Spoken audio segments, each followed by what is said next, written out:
All right, we're gonna move forward here. Like I said, the attacks have already begun. They attacked the fucking people evacuating in the airport the other day. It was a rocket strike. This is a few days old. I had to let it simmer because this is bothering me to high heaven.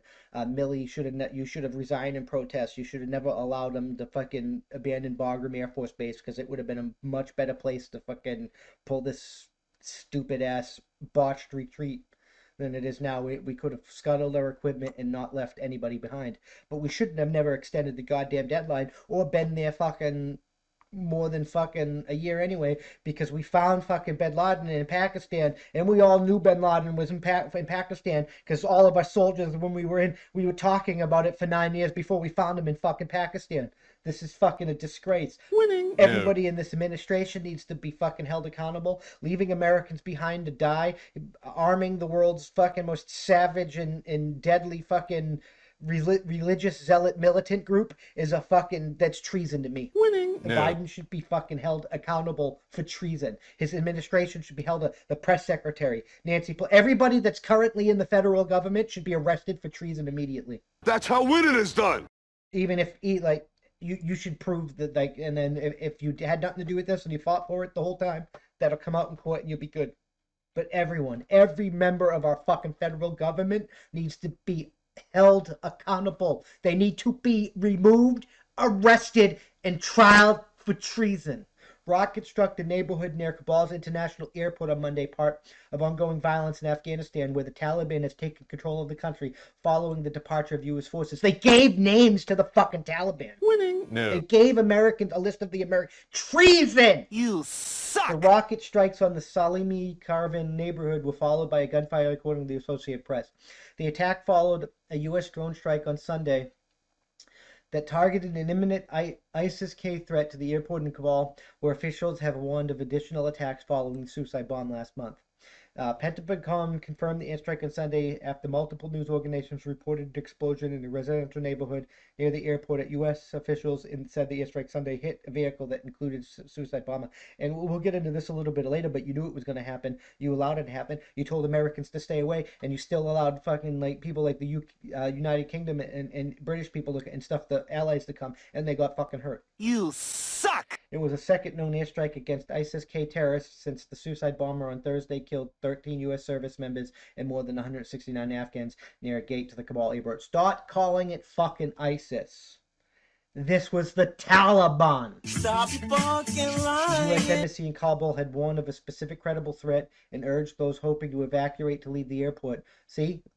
This even covers what I was fucking talking about, but we'll get into that next. President Joe Biden said Saturday that Kabul airport was highly likely to be the target of another attack before the August 31st withdrawal deadline. Rockets hit neighborhoods near Kabul airport amid U.S. pullout. Kabul witnesses say rockets have struck a neighborhood near Kabul's international airport amid the ongoing U.S. withdrawal from Afghanistan. The rocket struck Monday morning in Kabul's Salimi Kara neighborhood. Gunfire immediately followed the explosions, but it was immediately clear who was firing.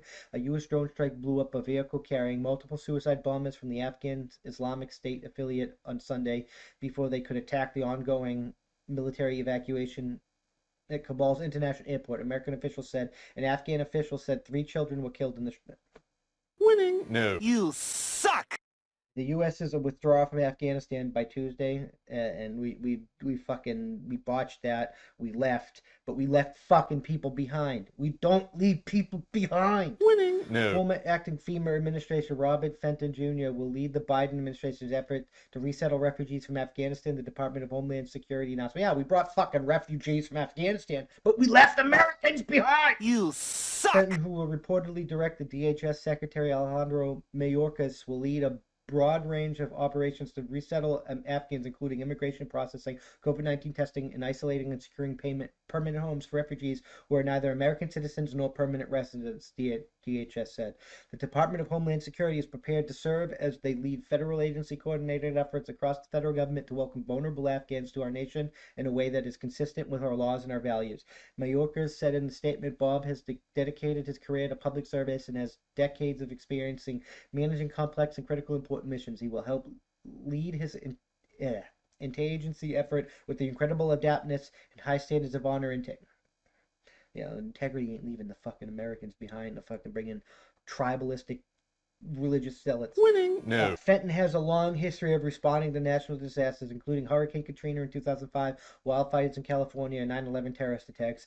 He was acting FEMA administration during the president transition period 2017-2021. Istanbul, Turkey has signaled his willingness to help the Taliban develop Afghanistan, citing Turkey's experience, a large-scale construction and infrastructure project. He said, "We want to help on this point, but to help, the door needs to be open. That's why our intelligence is currently meeting Taliban representatives." So they're building alliances now. To speaking to journalists on the return flight from Montenegro, Erdogan stressed the importance of former Afghan President Hamid Karzai and his ex-chief executive Abdullah, who led talks with the Taliban. Both men remained in Kabul after the fall 2 weeks ago.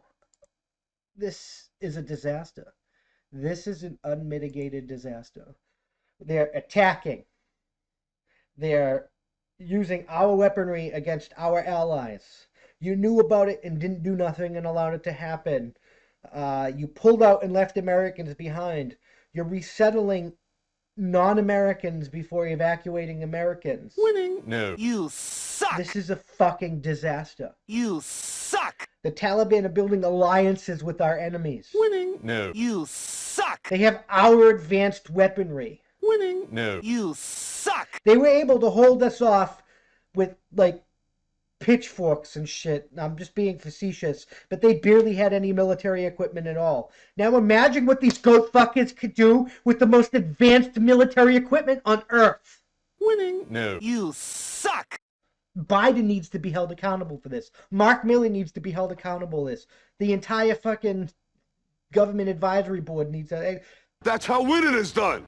I don't know if Congress had a hand in this, but everybody that had a hand in extending the deadline and everything that led up to what's going on right now, they need to be held accountable and they need to be thrown in fucking prison. That's how winning is done. I think that's a little too nice for them, but we're going to be the bigger men. That's how winning is done. I think they should be tried for treason, found guilty of treason, and given the appropriate punishment, but that's a different fucking story. I'm just fucking saying.